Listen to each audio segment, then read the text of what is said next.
10 minutes before. You know, that's why we like to meet before to just talk a few minutes. Fine, we should be okay. Hi, good morning, everybody. We're just about ready to get everyone together here, so just hang in there, please. I'm going to put on the gallery so you can, mics are open so you can talk to each other and say hello if you see any familiar faces. I see Annette from Panama. I see Pamela here from Honolulu. Hello, everyone. Great to see you all. Hi, everyone. Hi, Julian, you're in everybody. Pakistan. And as far as I know, yeah, so, or in Turkey, I don't know. Never. Yeah, I'm in Pakistan. Hi, Jürgen. Hello, everybody. How are you? How are you doing? I'm good. Thank you so much. Everyone. Of course, we got Peter here.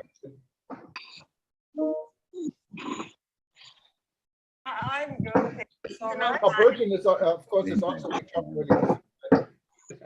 And we're going to introduce everyone here in a few minutes. For those that are now starting to join us live on eTurbo News and our social media and on World Tourism Network, just hang in there. We're going to need about 2-3 minutes before we can start, but we get everyone together. If you still wanted to be part of this live event, you can easily go to wtn.travel and click on events. And there's a sign-up sheet, and you can still join us. There should be still time to do this. Once you sign up, make sure you put your name, your country, and your email. You instantly get a link where you click on, and then you join this group here. That's open for another 2 or 3 minutes now to join us live. Everyone else, just stay in there. We're going to be live on eTurbo News. If you just stay on this screen, if you're reading us, you can go to any article you want, and you see us on the left side, so you don't have to stay on the same article if you want to read us at the same time.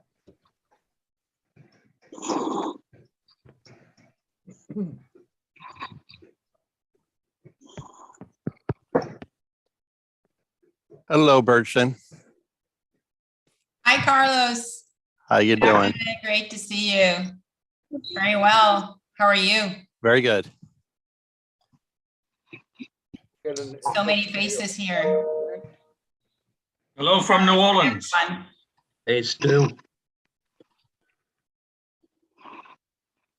Hey, Jim and Annette and everybody else. There's a lot of people out there. Hey, Carlos, you auditing anything right now? Of course I am. Annette, you're muted.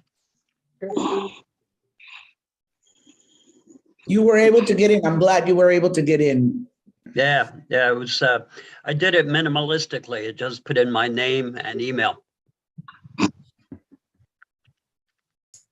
That's good. That way we don't trace you. You know, we can only write. We can't call you.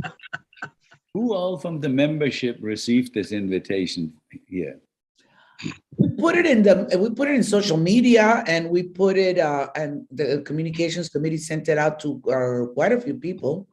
Great, great. So a lot of people should know about this. Yeah. Over 200 is registered, but of course, you know, sometimes people register to watch it later, but it's also live streamed. I think you're going to live stream the event. Yeah, we're live streaming now, and maybe just I'm talking to Ivan on WhatsApp. He's joining us, and because of the security situation in Ukraine, I wanted to give him firsthand, if that's okay, so we don't lose him, and he will stay with us. So I'm watching him to see if he is coming in here. He's trying.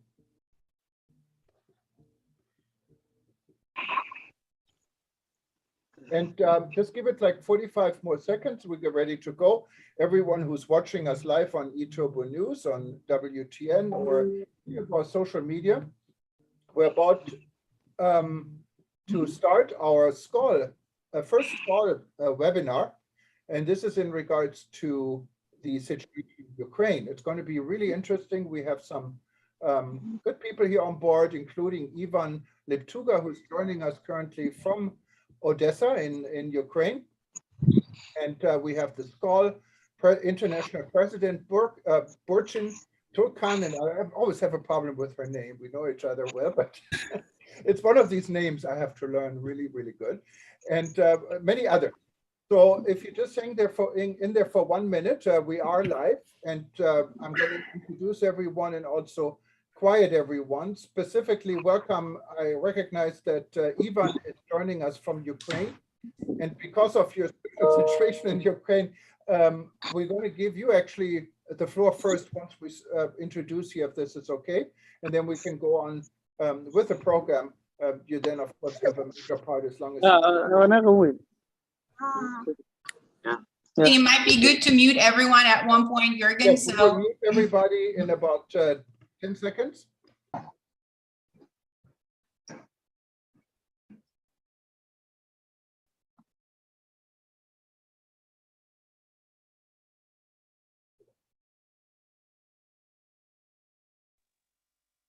Okay, we're ready to go. 1, 2, 3. Aloha and good morning. My name is Jürgen Steinmetz, joining you from eTurbo News and World Tourism Network in Honolulu, Hawaii. Today, this event is actually not our event at World Tourism Network. It's an event from SCAL. And those, I think everyone who is in the travel and tourism industry knows SCAL. I call it the Rotary of the travel and tourism industry. It's the oldest organization in the world. And also, I think it's the largest organization in the world of tourism leaders in many countries. And today, we actually have the global president, Burçin Turkan. She's joining us from Atlanta, Georgia, in the United States. But we also have Frank Tanco joining us. He's the president of SCAL in Romania. And we're going to talk today about the ongoing situation and how the travel and tourism industry can perhaps assist and how they assist in Ukraine. And for this, I'm very humbled to have a true hero, not only in tourism, but also in the current situation.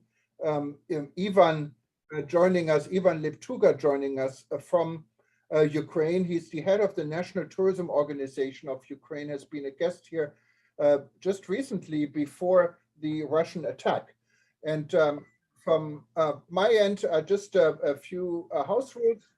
For those that don't know World Tourism Network, you find information on WTN.travel. All of you who are not a member are welcome to join us.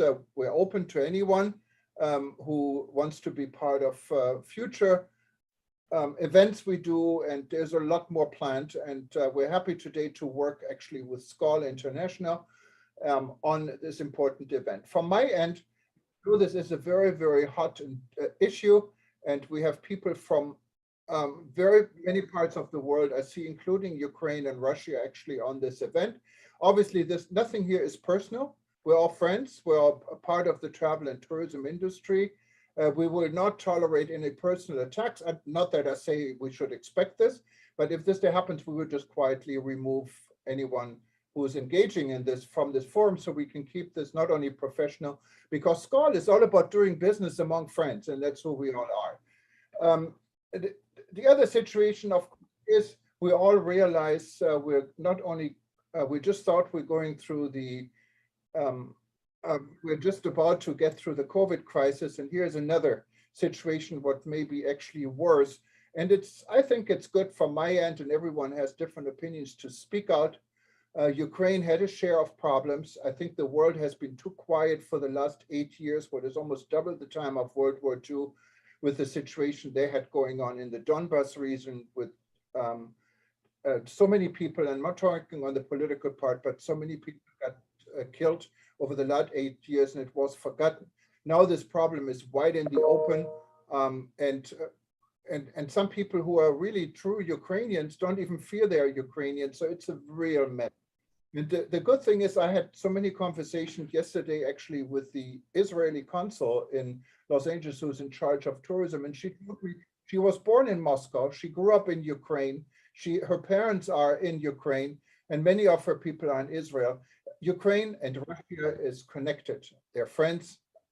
For when it comes to the people and people part, this situation is not only unfortunate, called out, it is a shame. But in any case, this is all my personal opinion, and I wanted to go and just get an input real quick before we go to our friends at SCORL and from Ivan, if this is okay.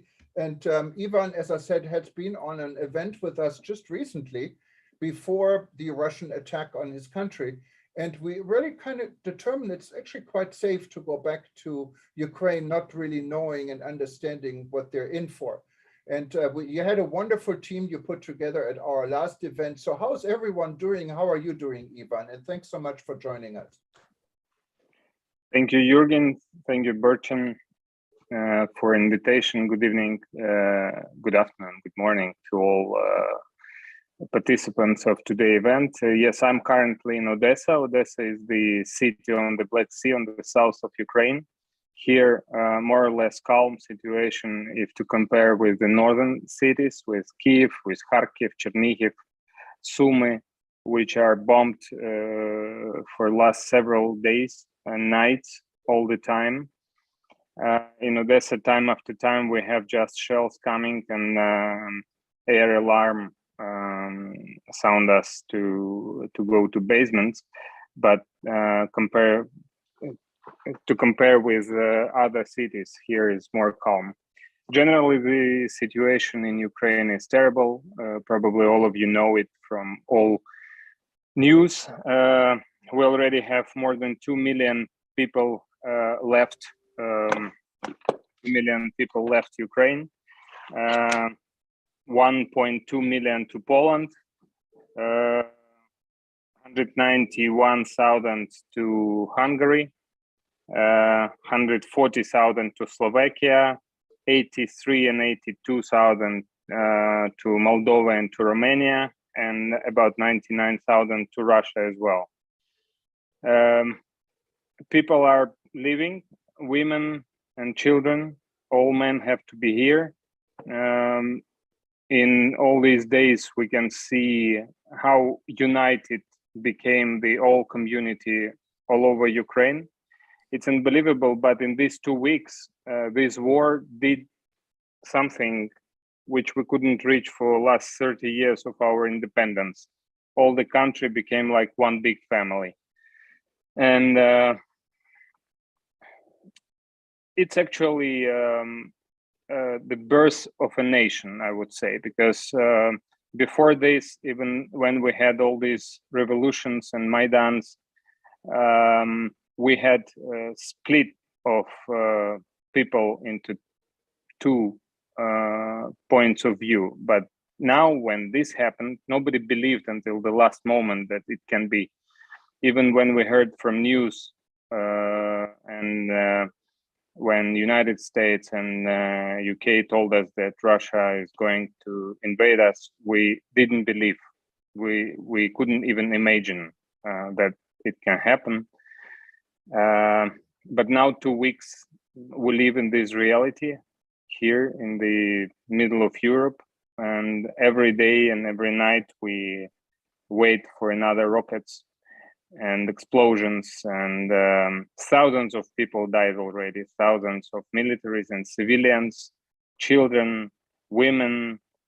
And what happens on the north, it's unbelievable. In the cities of Kharkiv, how it looks now, in Chernihiv, the ancient city of Kiev Rus, with churches, with cultural sightseeing, it's all around destroyed. It's unbelievable.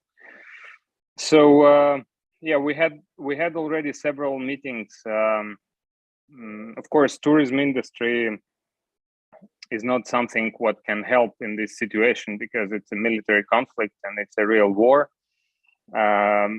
But on all levels, every from Ukraine tries to attract attention of partners and companies to not to be silent, not to stay aside from this situation, and to do something to influence Russian people, because Russian people are blind. They don't hear, they listen only to their TV, which is, you know, that now in Russia, hundreds of companies left the market. I will not call you the brands, but seems to me 100% of all international brands already left the country. or closed or blocked or suspended their operations there. And YouTube, Facebook, TikTok, all social media is already limited or closed their services in Russia. So they get information only from their propaganda channels, who continue 2 weeks to say that they have this demilitarization and denazification operation. And for 2 weeks, they cannot reach any big city. Because they expected to do it just in few hours. And they were talking about this for a few months. We were all laughing about this, but it was really true, their vision that they will reach Kyiv just in 8 hours of the first day of the operation. And now for 2 weeks, more than 12,000 soldiers from Russian army killed here. They don't report it in their Russian channels, of course. They say that it's about 400 people only. And many, of course, injured, and from our side as well. And civilians are dying. So the only way on our, I mean, in tourism industry, we can do is to scream and to say our position in this. And I don't know what kind of sanctions may help in this situation more than they have now.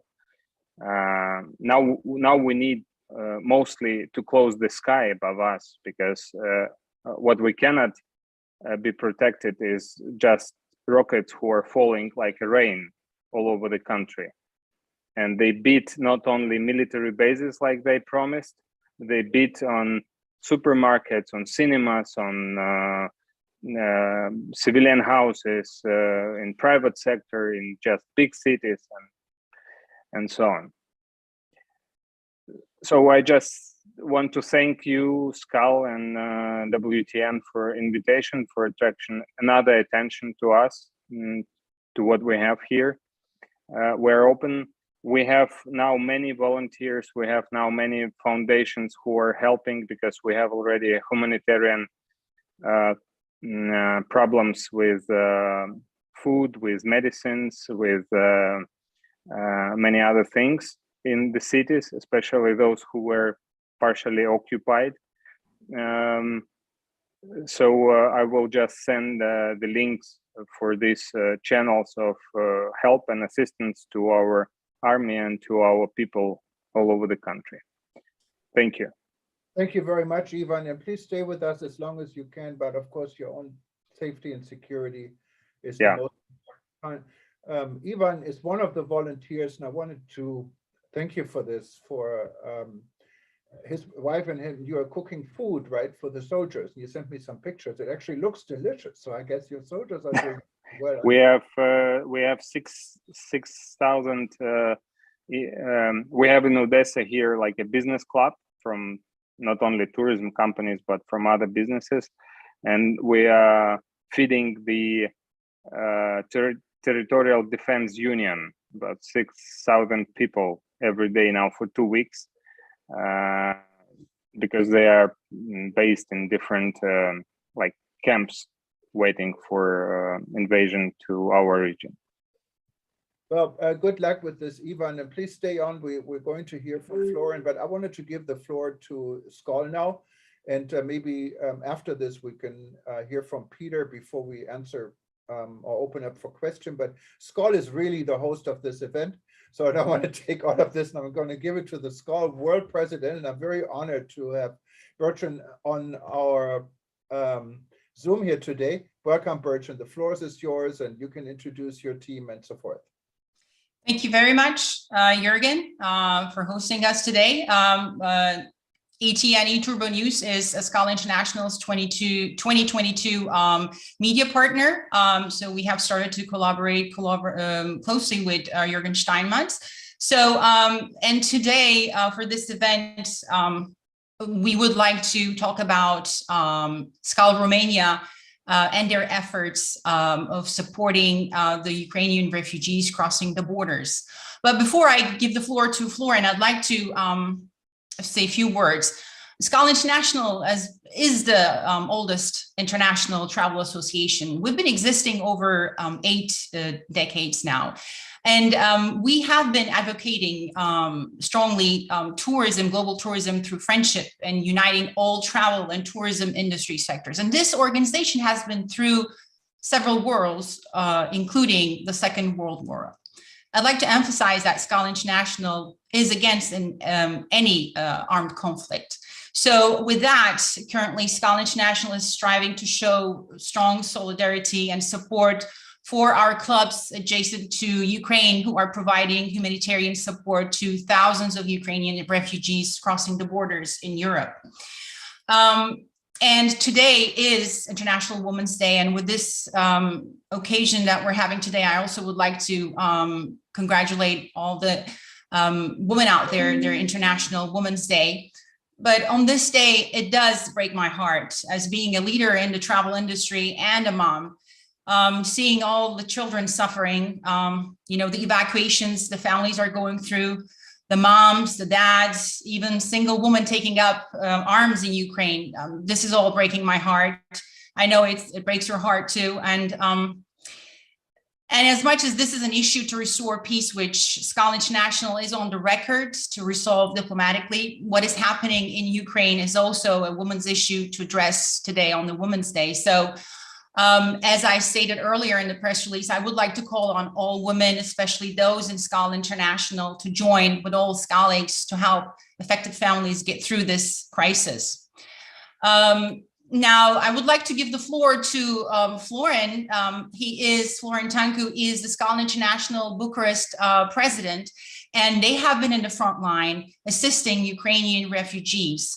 Already, as I think Ivan gave a number, it's over 90,000 who passed the border.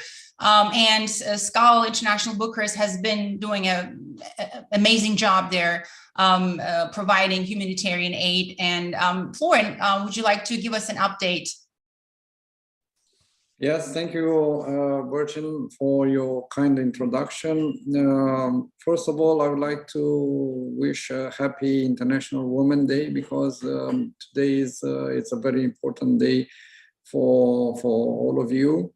And I'm a little bit sad. Actually, I'm very sad because we are in this forum discussing about what do I call the disgrace of our civilization right now. Actually, it's not only an attack to an independent country, it's an attack to the international civilization. And what we are discussing now in 2022, when normally we have to discuss about artificial intelligence, robots, Internet of Things, we are discussing now how to ease the pain of our neighbors from the north. What is happening now in Ukraine, it's something unbelievable. And I have to assure you that we are totally touched about what we see over there and what we listen to all the refugees. And what we are doing, we are a humble soldier of normality. And I think it's the first time in my life when I'm feeling totally near friends, and the principle of doing business among friends. Now I can feel it, and I can really understand it. To help somebody who is who is suffering, it's a normal thing, and we've done it before we start our discussion. We've done it in the first step. At least from our hospitality industry, we all put together our efforts, financially, human efforts, in order to ease the pain of these people, because they are, let's say, normal people with a lot of needs. And it's terrifying when you listen to their stories, when they have to leave their homes only with a pajama or only with two clothes in order to get rid of this totally madness, what is happening over there. We have tried to focus and to concentrate our efforts in no more than 3 projects, because we are also limited on in terms of resources, financially and humanitarian. What we are, as I mentioned to you, we are trying to ease and to send a normality to these people. And I would like to thank you to all our friends from Europe network. They have contributed, and not only from Europe, also from the States. They have contributed also financially. And all these resources are going in order to help and to make the transition period of the Ukrainian people in Romania as more comfortable as we can do it in this moment. Thank you, Florence. So you are working as a team at SCAL Bucharest. How are the other SCALigs feeling? Are you guys, do you have a certain schedule that you guys are all taking on? Because I know this is like a 24-hour situation that you've been telling me that you guys are all trying to help everyone. So how are you guys setting up the teamwork with the rest of the SCALigs at SCAL Bucharest? We have divided our team in a couple of groups. Each guy is responsible of one project.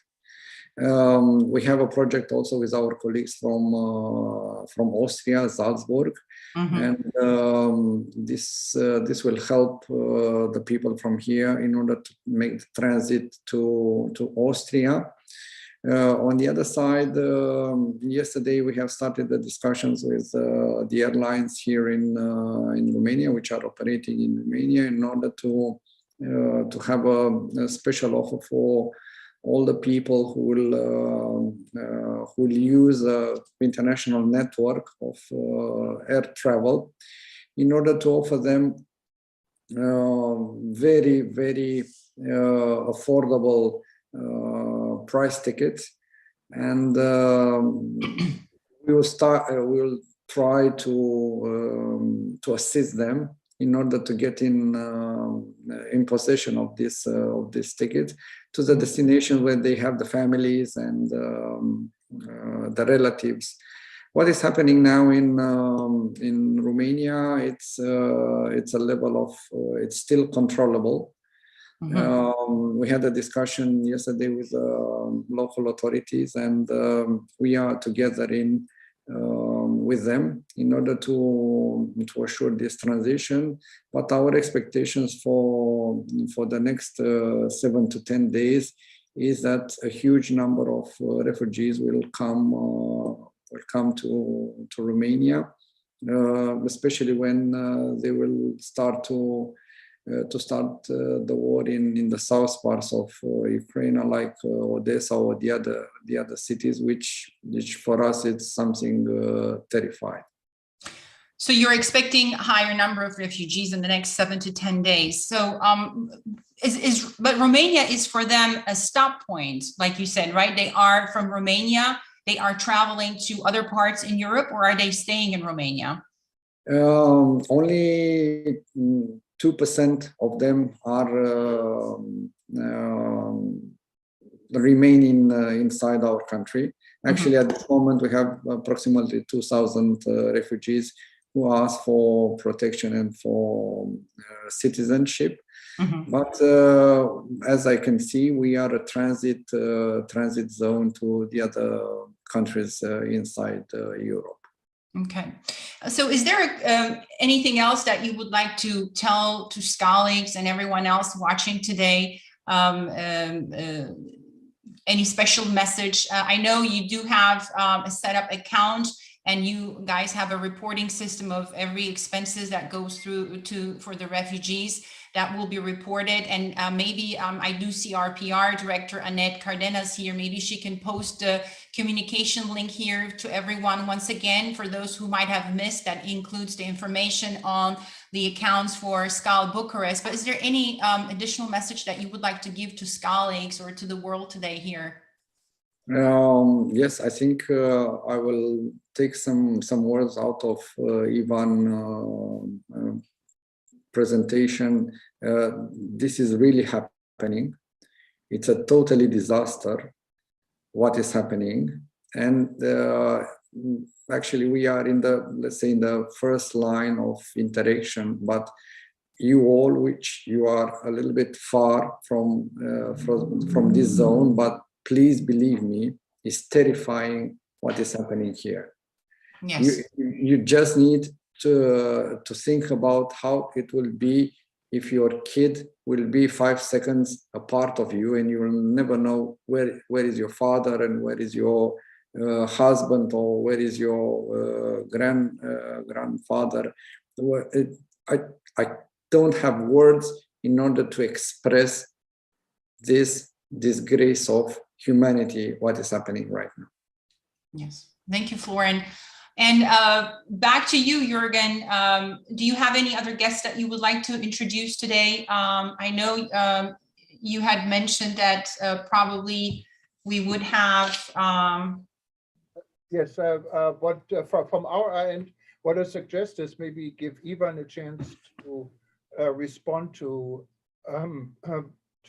Frank, and also to see if there's any room for Scholar Romania help, because Ivan is the— You mean Florin? Yes. To the travel and tourism industry in Ukraine.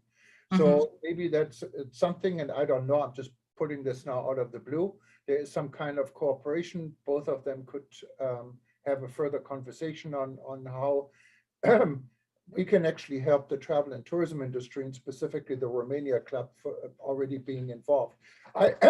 Dr. Taleb Rifai was supposed to join us. I don't see him, so I'm not sure if he has technical issues. He's in Amman, Jordan. But I wanted to give Peter Tarlow, of course, the floor to say a few words. He is our guy for safety security. He's also a co-chair for, or president better, for the World Tourism Network. And he's based in Texas. So, but let's first go to Ivan, if that's okay, if you wanted to say anything, or if you think it's worthwhile touching base with Frank, or I can supply, get you the address after the event as well. Yeah, I just want to thank Florin for what you do. It's really impressive how all our neighbor countries support us, and now all tourism companies became refugee companies, and they do, because you can imagine that Ukraine is not a small country, and it's expected that even more people will go abroad. If now it's 2 million, it's expected to be 4, maybe 5 million in next few weeks, and if it's not stopped. But nothing shows us that Russia is going to stop. And just today was report from United States that it will be terrible next few weeks again. So more people, because some people who until last moment didn't believe that it's a real war, that life never will be the same, they wanted to stay and to wait. But now when they see how ugly it became day after day, they are leaving. So I don't know. I don't have this information. It's good to know from Florin that just 2% apply for stay in Romania and they go further. But I know that majority go to Poland, maybe 12 times more than to Romania. Some of them stay in Moldova and Romania, and people are wait. If it will not stop, we don't know where they're going to stay and for how long. I know that Greece, Bulgaria, other European states also helping and wait. So Florin, thanks, and I will contact you after this meeting about rest of questions. No problem. If we can help, we are here. Thank you very much. And Peter, maybe we kind of left you on the sideline here, but Okay. Ivan and Florian, I really applaud you. This would be a good thing. And if we can help from eTurbo News and from World Tourism Network as well, we can all work together to introduce different players in the industry. And SCOL, I think, is a fantastic network and well positioned for so long time to follow the path you're taking, Frank.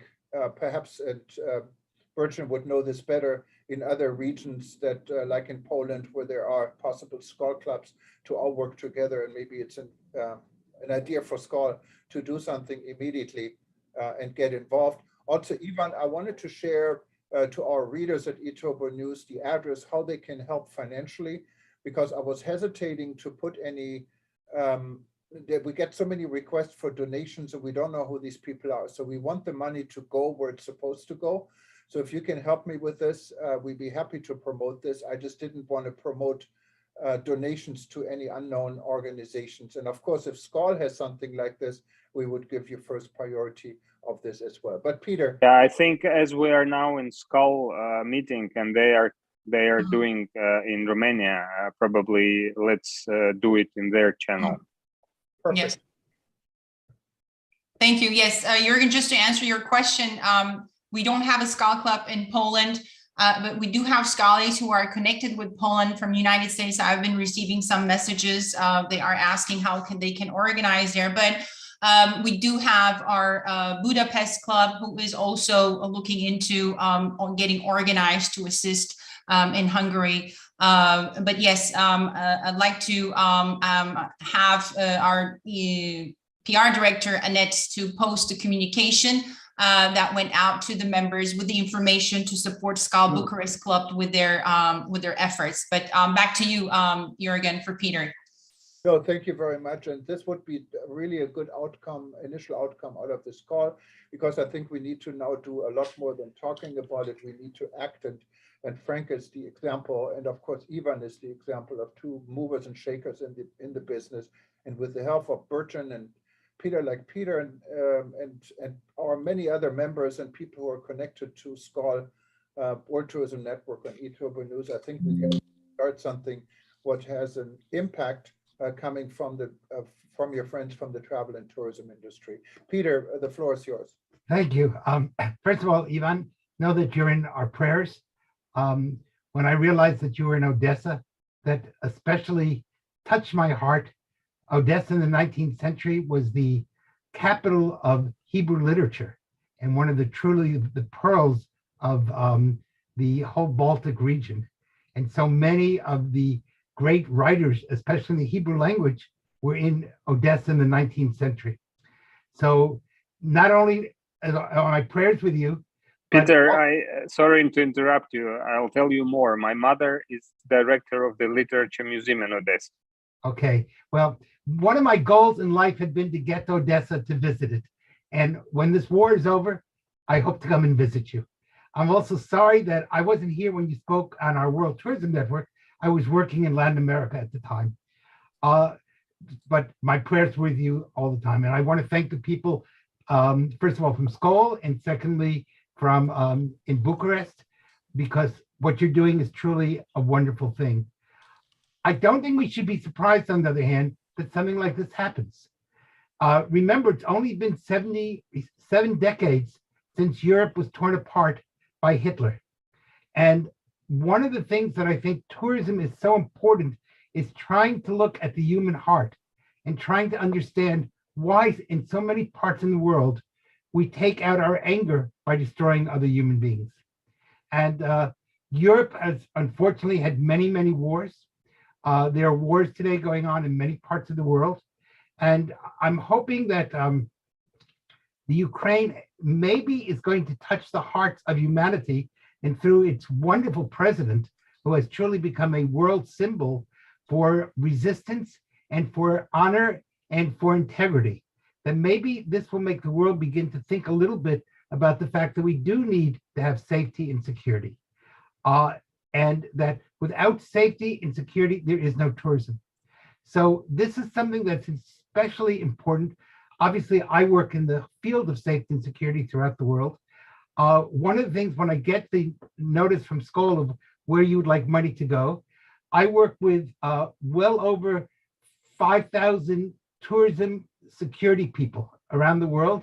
And I know they're all going to be interested in trying to help one way or the other, because when any of us is in danger, all of us are in danger. When any of us suffer, all of us suffer. And so I want to make it clear as president of the World Tourism Network, but also as just a human being, that we look for the day that peace will return not only to Europe, but to the entire world. And the people will finally be able to go from anger to a sense of caring and understanding and talk out their problems rather than beat each other up. So those are really important issues. But Ivan, again, you're in my prayers. And one day when it's possible, I want to come visit you and want to go to Odessa. So that will be, you're my top priority. And that's one of the things I think the tourism world can do, is when peace finally does come, we all need to be thinking of ways of getting people to a place like Ukraine so that they will be able to restart their economy. And tourism is a key element in the development of economic creativity and economic strength. So I think there are lots of ways that we can begin to think out of the box as ways to help you. Yeah, thank you very much, Peter. And one of the things, of course, when this comes back to normal, we need to prepare and get organized. If God forbids this happens someplace else again, we should know before, really should have this plan together. And I'm of confidence with Bertrand as a leader and as a woman, and I apologize for not mentioning Women's Day in the beginning. There's so much going on, and women are just a given in this industry. You know, I think this tourism industry is really run by women. We should have a men's tourism day. But congratulations. Well, just in that context, Jürgen, according to UNWTO, the stats show that while you look into the global scene in other industries, the women working in the industries remains around 39%. In travel and tourism industry, it's 54%. That's based on UNWTO records. So it is an industry that hosts the most women workers, you know.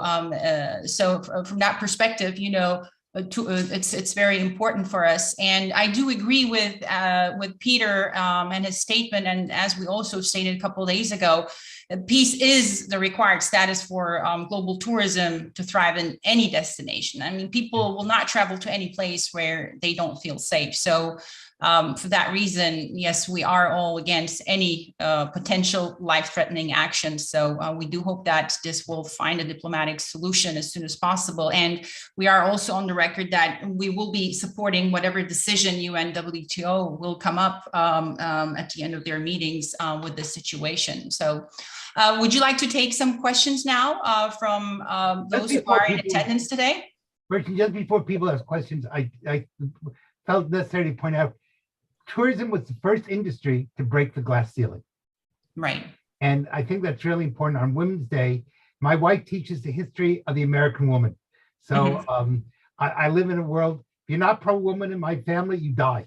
So, so obviously, I'm very sensitive to that. The other thing is, though, I think it's so important that the tourism industry come together to make a stand about Ukraine, because the potential to spreading to other European countries is very strong. And I don't think most people realize we are really on the verge of the potential for a world war.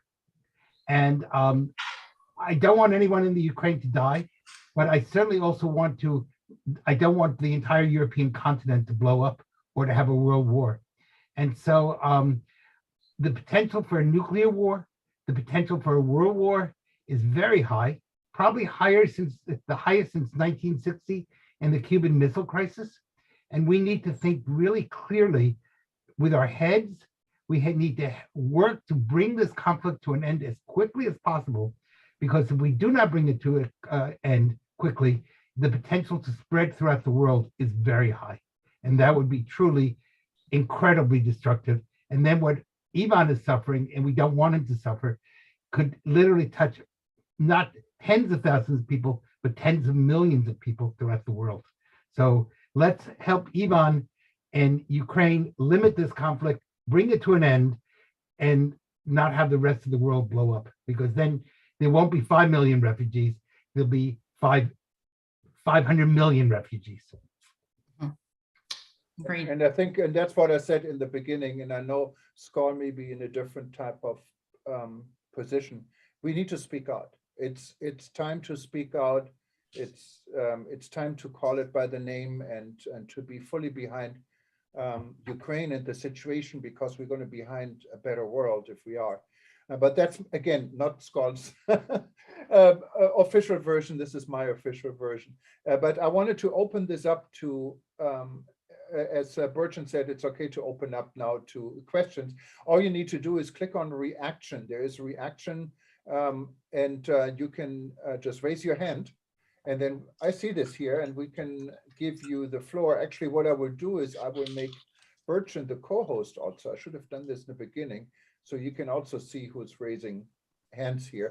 And I also want to do this, and maybe while we wait for people to do this, I wanted to introduce real quick Annette. Annette is in Panama, and she's in charge of communication. I work with her because I'm privileged to have joined the communication group for Skull, and I'm working with Annette just yesterday, as recent as yesterday, and she helped a lot to spread the word. So I wanted to give you maybe a second, if that's okay, to say hello. And she's a woman. Come on, the floor is yours. Thank you, Jürgen. I just wanted to share with you that I have put this in the members only in Skull in our Facebook page. So they've been watching this while we've been running the show right now, or running this conversation. And thank everyone for being here today. President Bertrand has been working very hard these days, trying to, come up with ideas and things that we can use to be able to help the situation. So I have to say that she's kept me up pretty late for the last few days working on this, but I'm very happy to do it because it's very sad what's going on. And I reach out to all of you that are suffering through this, and feel, we are here for you, and whatever we can do, I know that we will do our best to comply and help you. And thank you, Jürgen, for providing this space for President Bertrand to be able to talk to you about this. Yeah, and we, of course, we would like to do this more often. And these are definitely initiatives I hear from Romania that are worthwhile promoting and talking about. And so I don't see any hands. I see a question, though, from Tharwat Aburaya. I don't know exactly where you are, but you said today is World Water Day as well. It is very difficult to know. There are many Ukraine cities without water. And then he said, correction, I see it here now. Water Day was on the 22nd of March, but that gives me the question to Ivan, how is the water situation? Is drinking water widely available in throughout Ukraine? Yes, water is okay. Okay, so that's one less thing to worry about immediately. We're not going to give anyone any ideas, so let's keep it this way. And let me go through the chat here. But again, I would encourage everyone who wants to jump in. I see a few people that unmuted themselves, like Frank Clare did. Did you have a question, Frank? Not at the moment, thank you. Okay, but I think who I'd like to hear from, I'm going to put her on the spot because she always likes to contribute and say something. Maybe she's speechless. Is my friend Pamela Taylor here from Sun Island here in Honolulu. So I'm just going to be blunt enough and put you on the spotlight. So, well, what do you think about the situation? We're quite far away from Ukraine, obviously, here in Hawaii. It's a peaceful island, and I know you must be happy because all the restrictions for COVID have been lifted here pretty much as of yesterday. I think the only restriction left is we have to still wear masks when we go indoors, shopping centers, but no more showing of vaccination cards and so forth. That must be good for your business. But how do you think people see the situation here in Ukraine? Are we worried about it, or is it just too far away? Greetings and aloha, everyone. Peace and blessings be to all of you guys, because we're all family. Yes, we are happy about the restrictions being lifted, in particular with Sun Islands, Hawaii, because we do cater to the European community, and we are the #1 vendor here in Hawaii, a supplier that brings tourism from Europe to Hawaii. It's kind of discerning and distressful for us what is happening in Europe and how it affects the European community as a whole. In particular for me personally, because I do have family, in particular in the Ukraine, and I have found out and we've able to confirm that we have lost relatives in the Ukraine. It's very personally distressing for me. I had to take personal leave last week just to address family situations because of there was a blackout for like 48 hours where there was no communication coming out of the Ukraine last week via Instagram, via Facebook or what have you, which is how most of my family communicate with the Europeans. So for me, I think that as a community, personally, I feel that we all should support whatever it takes to make a peaceful resolution.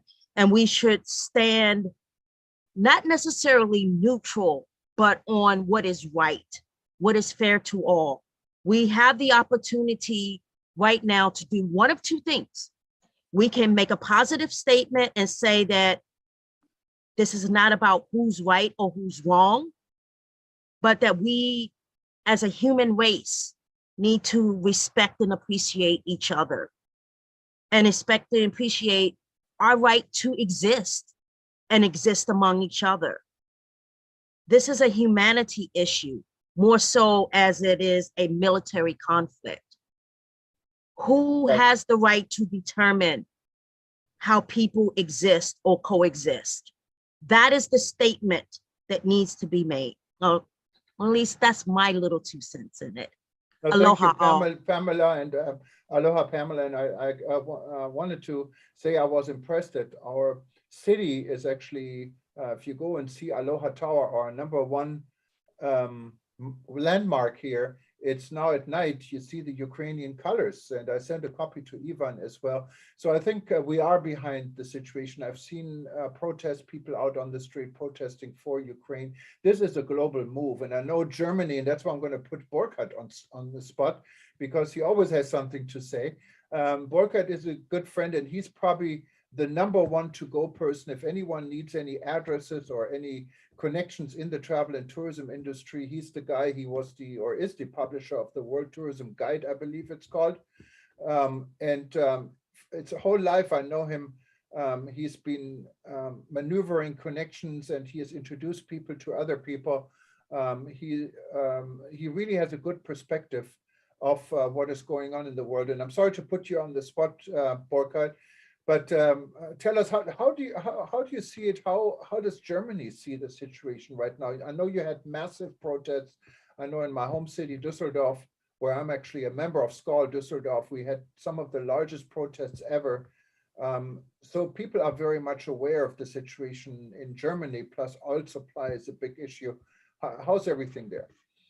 Yeah, thank you, Thomas. First of all, it's not the World Tourism Guide, it's World Tourism Directory. But this is not important now. You are right. I'm trying, or the deeper intention of being part of the tourism industry is to give my 2 cents and to create bridges, intercultural, interreligious bridges. We need bridges and we don't need walls. And what now is happening is new walls are created, and but I have the feeling that, well, let's say the tourism industry cannot change the world, but the tourism industry can change the people, and the people can change the world. And what I realize here in Germany, seeing some interviews with Russians living in Russia, in Western Europe, in Germany, there are just very few, it seems to me, of course, I don't have a clear statistic, But it seems to me that even the most Russians are not standing behind of Putin. So they say this is a war of Putin. This is not a war of Russia. This is not a war of the Russian people. The Ukrainian people are our brothers, and we don't need this. Nobody needs this situation. Of course, there are historical overlappings between Russia and Ukraine, but any country has some area somewhere else. When you look in the history. Like we have Ostpreußen. What is this word in English? Easter Prussia, or Thomas, or in Poland. In Poland, half 50% of today Poland was Germany before, and this is totally nonsense. And we are living in a modern world where nobody needs this. And when a lot of Russians are saying this, then it means that I hope that Putin and co. and we don't know how much is and co, do not have this endorsement and this support with the Russian people as we think. Nobody knows. Nobody can check it. There is no survey about this. Maybe Peter has some information about this. I don't know. So coming to Germany, we are in Germany about 18,000 communities, big ones and small ones. And I heard about that we already have more than 60,000 initiatives, a lot by churches, a lot private initiatives, helping, collecting stuff, clothes, medicine, food, whatever, and bring it to the Polish-Ukrainian border. In my city, Thomas was here 3, 4, 5 times. We have 40,000 people. I think we already sent 10 trucks with clothes and beds and towels and whatever, tents to the Polish border, Polish-Ukrainian border. And my city here, we are very close to the, let's say, to the Dutch border. So far away from the Polish border. We just got here the first refugees from Ukraine, which are about 30 people. So not that much yet, but we are far away from the border. But all the news are full, 24 hours on any channel, everything is full. And there's a lot of sympathy for the Ukrainian people, but more and more Germans also say we also need to have sympathy for the Russian troops, for the Russian soldiers who have absolutely no idea what they should do in Ukraine, because it was said it was a test, it was a maneuver. What is maneuver in English, Thomas? Yeah, maneuver, yes. Maneuver, okay. Yeah. And so I've seen a statement of three Russian soldiers, and they said, we are in a totally wrong movie here. We don't want to do this, what we have to do here. And the question is, how much of the Russian troops are like these 3 guys? Are this just a few, or are this 10%, 20%? Is there a hope? The most people here hope that the Russians will find a Russian solution and kick Putin out. Of course, this is just one sentence. It's easy to say, but I don't think it's so easy to do. So now I close my mouth. Okay. And the next. No, thank you very much. Thank you, Burkhard. I think, you know, what you've said, you're seeing in Germany, I think just like Florin at the beginning mentioned, like Bucharest being a, you know, first point, Ukrainian refugees coming into Europe. And now I think rest of Europe will start to see the Ukrainian refugees as they move into other countries within Europe. So you will see, you know, them more and the impacts. And that's another topic of, you know, how it will affect, you know, the balances in Europe in general, the economy and everything. But that's a discussion for another time. But Jürgen, I see you brought our International Council President, Julie. Yes. Julie, would you like to make any comments today?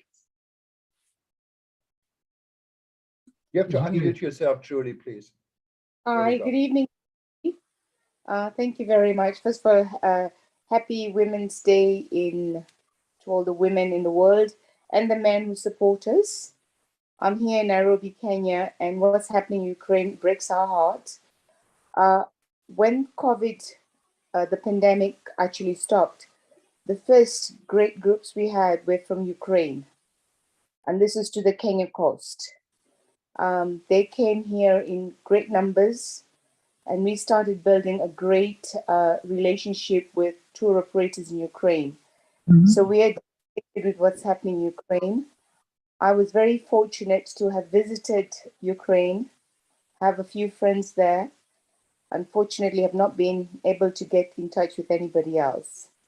The other thing that I would like everyone to know, and this was when I first went to the Ukraine embassy, was I was surprised at the number of scholarship Ukraine provides to African students. And I know you've all seen the good and the bad stories about the students in Ukraine. And I remember reaching out and asking, why do you give scholarships? And to them, they said, we have good education, we have the facilities, so we give scholarships. So Ukraine, despite being where it is, has touched a lot of us here in Kenya. Today, we've received a number of Kenyan students that left Ukraine. I've been quite involved in that. About 76 students have left and a few more leaving in other African countries. But it shows you, despite maybe people not feeling that Ukraine may be very far away from Africa, it still has an impact with Africa. So Ivan, I don't think we've met, but I know Georgina from your club in Bucharest. I wish you all the best. We are going to support you, and we wish you all the best. Difficult times, and what we see on the news is devastating. We as Africans experience this all the time, many times. Didn't expect it to be happening in 2020 in Europe, but it's happening. And we will do whatever we can as SCALIGS, and Berchin, our president, has been very, very active in this, and SCAL members, I think, everywhere. So good luck. We stand with you. And I can tell you the city of Nairobi has the flag of Ukraine everywhere. So we support you. Thank you and good luck. Thank you, Julie. Thank You you, say Julie. Asante Sana, right? Is that what you're saying in Kenya? Yes, we say Asante Sana. Okay, Asante Sana. For anyone else who wanted to ask questions, we are at the official end of our time, but it's okay to go a little bit over because this is such an important discussion we're having. And of course, Bertrand may have something at the end also come back. We have John Sunday raising hand, but before we do to John, I had put Dr. Hashmi, and she is joining us from Turkey actually. And we know Dr. Hashmi because she was on one of our events representing a university in Pakistan. And she can tell us a little bit about her, but since she's so involved in Pakistan and in Turkey, she's Turkish, to see how do people think in your part of the world. And thank you so much for always joining our events, Dr. Hashmi. Go ahead. Thank you, Jürgen. I'm actually attending this session from Islamabad. I'm still in Pakistan. It will be 3 years. Time flies. But thank you for this opportunity to speak up. I also feel sorry about all of this. I worked in Bucharest as a hotel manager for about 13 years. I don't think we have met Florin, but I was the manager of Tempo Hotel Bucharest, so up until 2018. And then I happened to end up in Islamabad, having been to Atlanta on a conference. I met somebody and I ended up here we are developing a tourism and hospitality management program here at the National University of Sciences and Technology. And we will be having our first batch of students hopefully in September. So my focus has been always on sustainability and sustainability in hospitality. and we are discussing the situation with my students almost, in every session since this started. It is about the security and safety is very important, and we are trying to also link it to change management, how we can apply this to our daily lives, how we can how we should analyze all of this from the perspectives of various stakeholders. In this part of the world, actually, it is perceived as a, I will not say like a normal phenomenon, but the reactions are not so let's say sharp as you might think, because the case in Afghanistan and in this part of the world, people are quite resilient. They have gone through these stressful periods at some point in their lives. So, and considering the Asian culture, there is some calmness and positivity. So actually what I hear is, positivity more than pessimism. They say that Ukraine will overcome this situation and like everybody else is doing.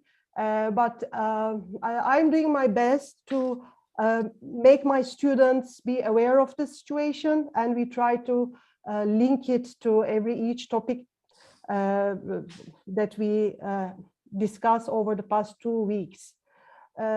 So if there is anything I can do at this stage, I'm just curious, Florin, are there any,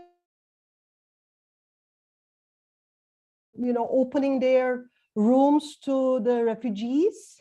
Let's say at least, 5 rooms, 10 rooms, a certain percentage of their rooms to the refugees. Are there any initiatives like this, or maybe some other? Yes, of course. We have our hotels we have our friends from the hotel industry, which are involved in this project also, and they are offering free of charge rooms for refugees on a normal basis. So also there are programs in this way. Okay, that's nice to know. I will be coming to Bucharest on the 21st. I will be in Bucharest, inshallah, for about a week.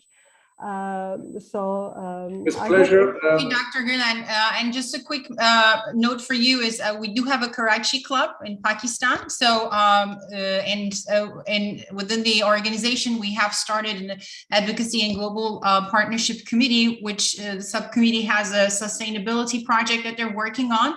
So maybe we would consider becoming a SCOM member and maybe joining to one of these groups to, work on their projects together, just a side information for you. Thank you very much. I see we do have 2 more hands, and yes, we're already over our time, but we'll take rest of the questions. And then we'll finish it with Florin with his final statement. I think Jan Sunda was next, our past world president. Good evening, past President Jan. Great to see you here today. Good evening. I'm actually in Portugal with the Norwegian group here, but I'm following very well what's going on at home, and I want to tell you a story. Some people in Bergen took the initiative. They contacted the bus company who I worked for earlier, the hotel chain, and the ferry company. And they got the lorry filled up with all kinds of equipment, medicine, clothes, whatever. And what they didn't get in the lorry, they put in 2 buses and went down to Poland, to the Ukrainian border. And today they are on the way back home. Of course, the lorry is empty, but there are 100 Ukrainians in the buses, and they are ready to be received in Bergen. The hotel is ready, the rooms are ready for them, and outside our Rathaus, our council building, the Ukrainian flag is up. So for Norway, it's very important. And if you go back to the history, in the 1800s, this was the way we went from Scandinavia to Istanbul, Constantinople. And they started the Kiev Empire and stayed there and made that the capital. This was the center of Europe until the Mongolian came in 1240 and destroyed it all. So what people are doing now is amazing. And Florin, you're fantastic what you're doing in the club. And Ivan, I wish I can go to Ukraine. 2 years in 20, I should have been done for 5 groups to Moldova and Ukraine and Odessa. I hope it can be next year, really. All the best to you. I'm impressed, Florin, what you're doing. All the best to you, Ivan. Thank you. Thank you, Jan. Thank you very much. Actually, it's also, we need to, while commending SCAL International Bucharest Club, we need to commend SCAL Europe, because SCAL Europe in general has been very supportive to SCAL Bucharest Club, SCAL Italy, SCAL Austria, and rest of all of those SCAL Europe countries have been supporting the initiatives, and that's been started by SCAL Bucharest. So thank you to all SCAL Europe clubs as well. And I do see some of them are today with us here. And I think next is Adil. You have your hand up. Let us know where you're from, Adil, for those that don't know you, please. And you please unmute yourself. You need to unmute yourself. On your computer, there should be a mute button. There we go. Okay. I got it. Yes. My name is Adil Mufti. I am from Sudan. I know that we are far away, but still, it is a humanity. Yeah, and I know this world is going to affect all the world if we did not all work together to stop it. Thank you, WTN, for the invitation. Really appreciate it. And also SCAL for doing this type of meetings, which is we all as a human, we're trying to save the people of Ukraine. And this is, and I'm sure this is, if we did not work, or the people political work hard to stop this war, it can affect the world. And we can see it clearly because this is one of the biggest country in the world get into another country, which is unfair.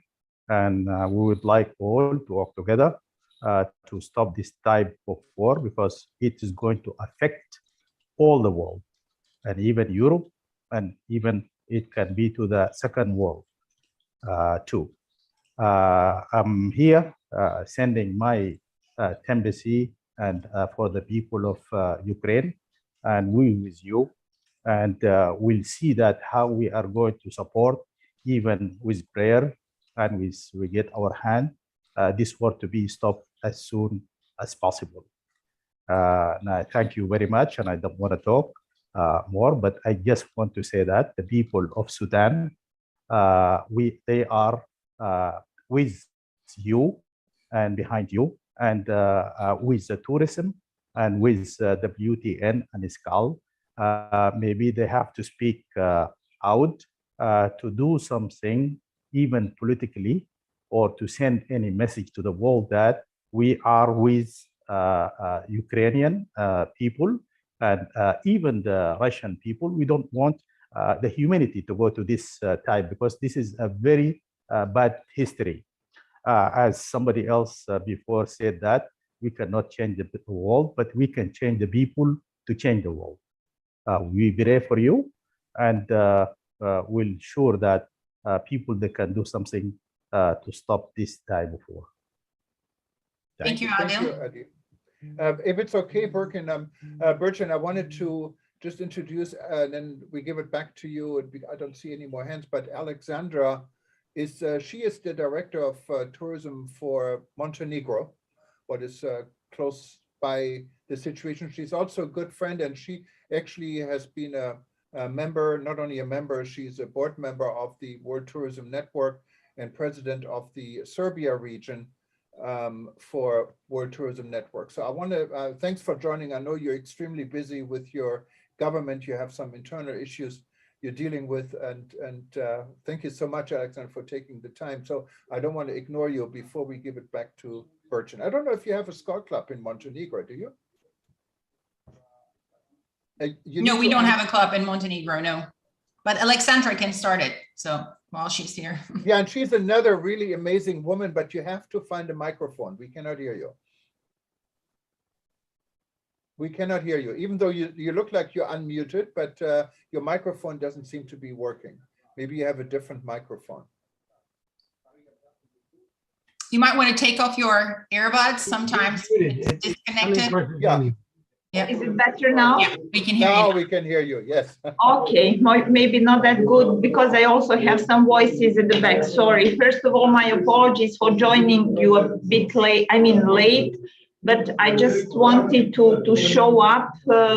I had a real excuse and I apologize, but I really wanted to show up to pass on my support and to say that we are really feeling terrible about what's going on in Ukraine.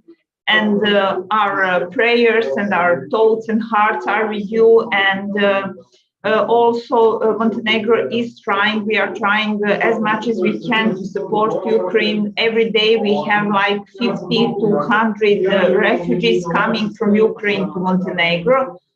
Even though we are not really, neighboring countries, but people are still coming here in some numbers, and we are supporting all of them that are coming. We are sending some help and so on. So that's all for time being, and I really hope that the situation will solve as soon as possible, and we pray for it. Okay, Bertrand, it's all your floor. Unfortunately, Ivan had to leave. Yes. So he's no longer here, but we, of course, this is all going to be on archive for anyone who's watching us. We're going to put this on the archive, and I'm sure also Skull will find a way to put it on their archive. For those that are not a member of Skull, you can, I saw a question here, you can go to skull.org, and Bertrand can say a little bit more about it, but Skull, there has to be a club. And I think everyone is encouraged, like in Montenegro, in maybe after the war in Ukraine, in Sudan, and wherever you're from today, to think about starting a club. Maybe Bertrand can tell us a little bit more about this. And so I give it back to her, and then for your final words, and I think you wanted to have Flora, and maybe we can hear from Peter again. Yeah. And good, Anna. Agreed. Thank you, Jürgen. Yes. Well, yes, there were several questions I received on the private, also in the public chat room. They were asking how to become a SKAL member. Well, there is a different, as you said, yes, you can become a member of a club if there is a club in your city or your country. Or if there is none, you can be an active individual member. You can still be a SKAL member. And as the number builds up, if there are 15 members in the same city, you can now start a SKAL club in the city. But yeah, in any case, please, I did put my the SKAL email address, and I did put my email address as well. And you can also get information on the website skal.org. And about the membership and the global networking and doing business among friends philosophy that we have. You can find all that information on the website. But again, back to the reason why we are all meeting today was to commend and support and give some updates about what our SKAL Bucharest Club is doing. The president of SKAL Bucharest, Florin Tancu, did provide us information, and SKAL International, we are standing behind our club and supporting them. The information on their accounts for any financial support is posted. The information is under SKAL Europe website available as well. And I'd like to give it back to Florin for some final words before we end the meeting today. Florin. Thank you, President Burcin. First of all, don't remember that we must act as the soldiers of normality. On the other side, I will suggest to all of the SKAL network to think, after this period will pass, how can we help in the touristic way our partners and friends from Ukraine, because they will need a lot of help in the next period of time in order to rebuild and to recome to their normality. What we are doing now is to ease their pain, but we have to think also about the future and to see how can we build again what they are suffering right now. Thank you all of you for your contribution and for your friendship. As I mentioned to you, I'm feeling first time in a real friendly and friendship environment. That's why it's called for. Thank you very much once again. Thank you very much, Florin. We appreciate all you do in SCOL Bucharest. Back to you, Jürgen. Yes, and Florin, just one last question. I know for eTurbo News, one of our clients is Fraport, what's the Frankfurt Airport for many years. And as far as I know, they operate some of the airports in your region, like Sofia, Burgas, and I don't know if they're operating Bucharest. But wouldn't that be maybe a worthwhile partner for you guys to reach out to and see how they can assist as an airport and all the connections they have to international airlines flying into your region, how they can support this situation also for refugees to go from point A to point B to other countries? I'm just an idea.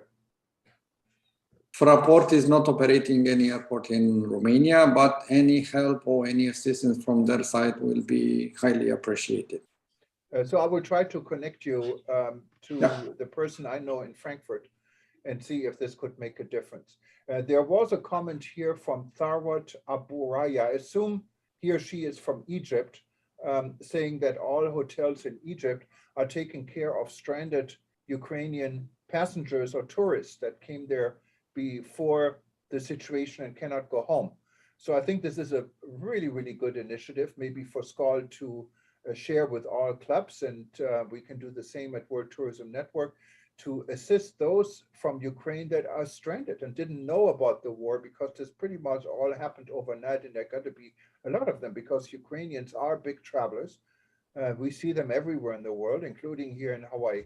Just thank you very much for your question, and I'm sure SCOL will probably act on it, and we will do from our end as well. Again, I wanted to thank everyone and SCOL for giving us the opportunity to host this event today, and we will provide all the information and the tape also to SCOL to put it on their various channels, and we're going to have it on World Tourism Network, WTN.travel, if you click on past events. And of course, it will be playing on eTurbo News for the next 24 to 48 hours back to back. So no matter what time of the day you go to eTurbo News, in a few hours, you see our event, and it's also there on our YouTube archive. You can click on from eTurbo News or any of the other partner publications that are taking our streams. And we hope to be able to do this again soon. This is a situation that needs to be tackled from various areas and approaches, and SCOL is very well positioned, as you can see, to really play a major role here. And with this, I wanted to give the final word, as always, to Peter. We're not going to talk about the weather, what we usually do in our breaking news channels. But Peter, you have the last and final word. Well, thank you. First of all, Burçin, thank you for having us. And again, congratulations on International Women's Day. Florin, maybe some words. First of all, I want to agree with you 100% that there will be a second time after this is over when we need to help the people of Ukraine rebuild their tourism industry. And you're 100% right about that. But let me give you some words of inspiration, because we've had so many words of negativity in this very difficult and dark period. 70 years ago, Europe went through an even worse period. In those days, no one cared. And people were willing to let other people die in concentration camps. They were willing to let people die, and they took away their humanity and put numbers on their arms. One of those people, some of those people were the uncles of the president of Ukraine, whose family was also destroyed in the Holocaust. Today, 70 years later, there's still terrible things that are going on.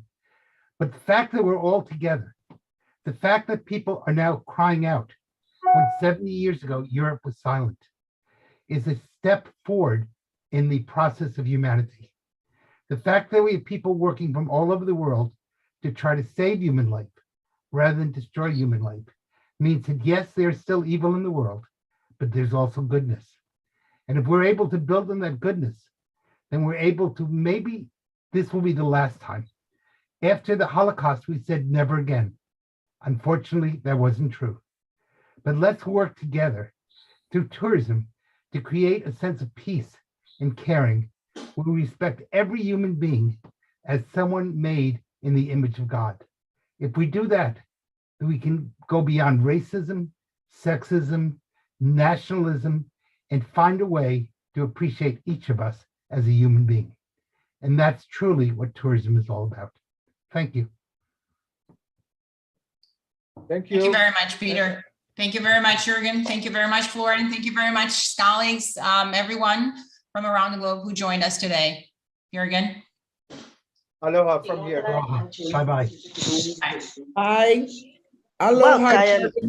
Bye-bye. Aloha. Thank you. Bye-bye. Bye. Oh, God, this meeting is over.